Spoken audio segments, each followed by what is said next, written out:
Reed and myself here on the Barroom Network. Remember, you can follow us on Twitter, me at the Real Evan Mac, follow Ross at Ross Reed as well. But we're doing a live reaction as the Bears are now on the clock here, and the draft has had no shortage of surprises thus far, and lack of surprises, right? With 3 quarterbacks going, in Bryce Young and Anthony Richardson and C.J. Stroud getting off the board too. So Will Levi will probably drop out of the top 10. It looks like. Oh, and it looks like there was a trade. Philadelphia moving a here. Oh yeah, Look at that. And we have talked about that. So now they're moving back. Clearly, they're working with the NFC champs on something here, Ross. That means to me that the Eagles either want Jalen Carter, which would be very scary. Remember, they lost Hargrave to the 49ers in the offseason, or they like Peter Skoronski a lot, and they might want Peter Skoronski to solidify their offensive line. Oh, very interesting. And Atlanta, again, picking Bijan Robinson. I think that's a good pick for them. Their quarterback situation is still a little bit messy, but Bijan Robinson, his stock has gone up. The young man out of Texas, it's gone through the roof. He's the best running back, obviously, in the class. He'll be a starter right away and hopefully provide a boost for them. But, with this Philly trade now, we're on pins and needles here to see what is happening. And they really, literally did wait for the last moment. I know there had been speculation on our show as far as Bears maybe trading with Pittsburgh and doing something with them to move back potentially if there was someone, that they were able to move back for. But now Philadelphia clearly wants, it could be Jalen Carter. I mean, you would think that offensive line is solid. I really think that having had him drop this far at this point, right where they wanted, it should be that guy. And it seems like a very Eagles move to just swoop in like this right now. So the Eagles received the 9th overall pick this year. Bears received the 10th overall 2023, and then a 2024 4th round pick, excuse me. So Ryan Poles again on some last minute finagling here. So what does your gut tell you, Ross?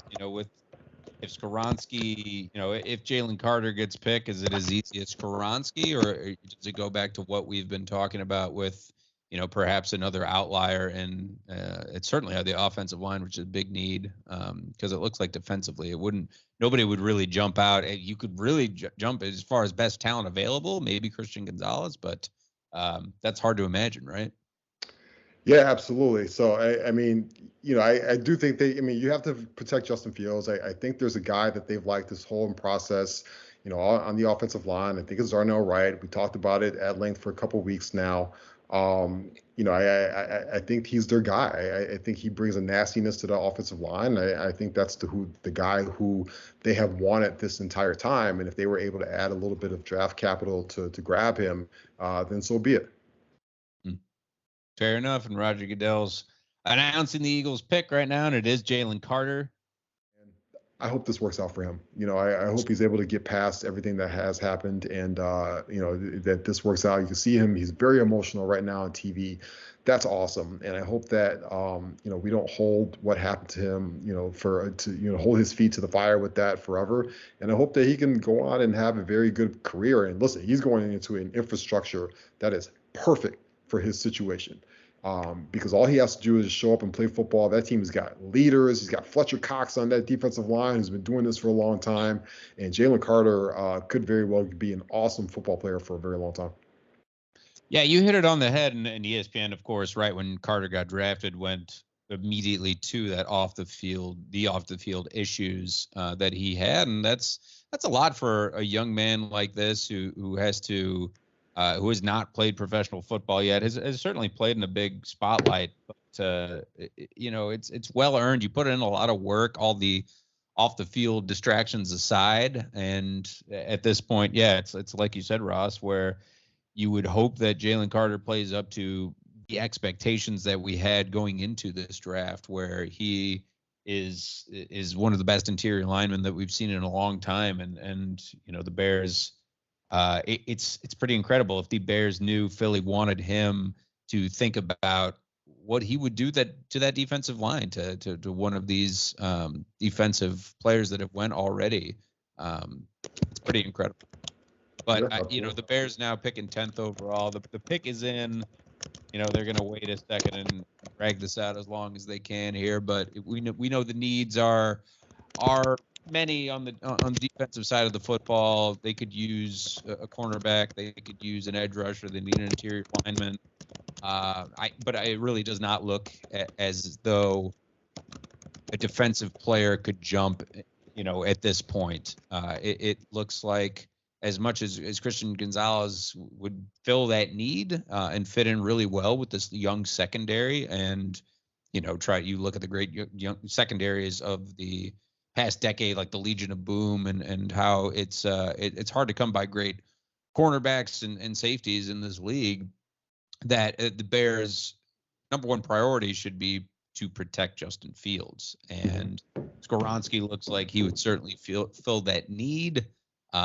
We know already bolstering the offensive line with Nate Davis and Kevin Jenkins, which you have there, and Braxton Jones, and just figuring out how to best utilize the talent that you have there and add that one, that perhaps that fifth piece that could be the unit to help Fields go to that next level in the NFC North at this point.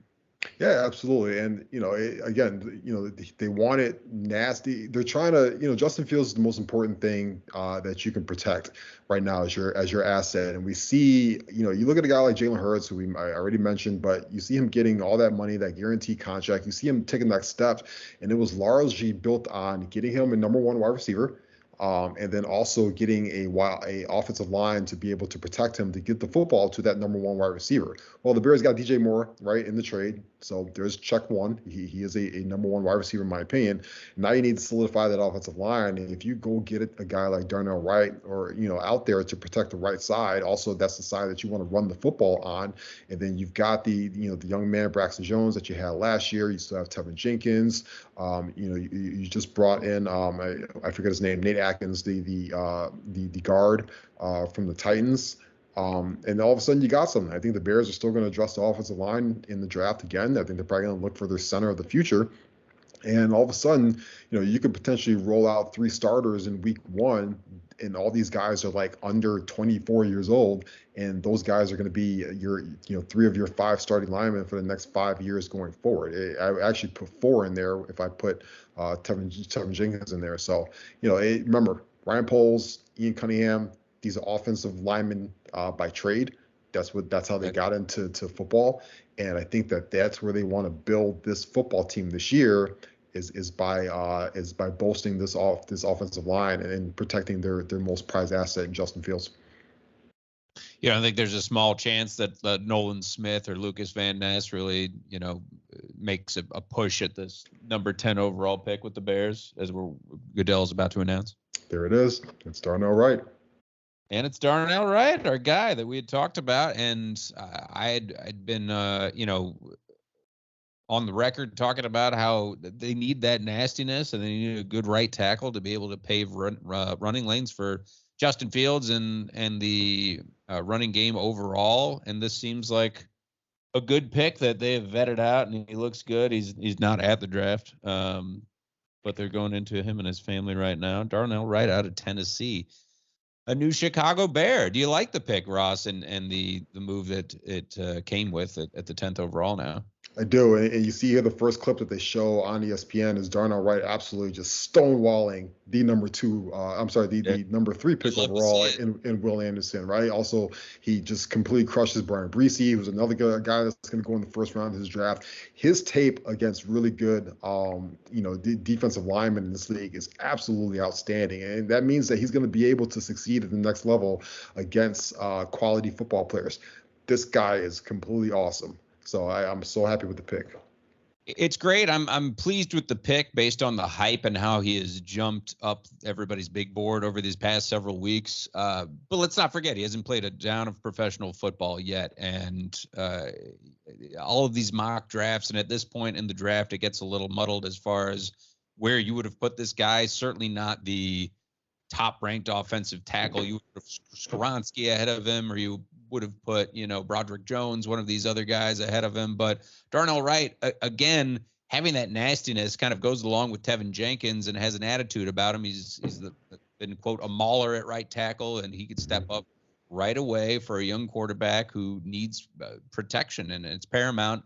And now that the Bears pick is in, and we're both for it, looking ahead to day 2 as we're wrapping things up, what do you think? Obviously, focus on edge and maybe cornerback. Maybe it's more of defensive focus on day 2, right? Potentially tight end too. We never know.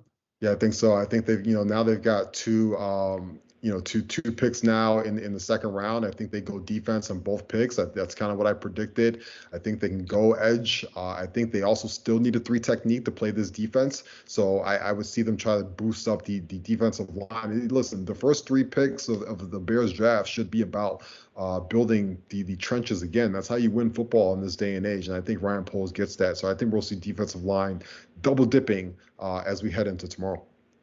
I'm with it. Yeah, I need to certainly see an edge rusher, an interior lineman, whoever it may be, on day 2. And then the Bears, after that, to take the first 3 picks out of it, they got several more. So it's a long weekend ahead. Kudos to Kansas City for getting a real party here. And the Bears have their offensive tackle, hopefully of the future here, right offensive tackle out of the young man from Tennessee, Darnell Wright. So we'll do a full draft recap and NBA and go around the world of sports and more on next week's Mac and Reed show on the Barroom Network. Remember, if you missed any of the previous shows, they are on Spotify, iTunes, wherever you get your media, and we're usually live on YouTube.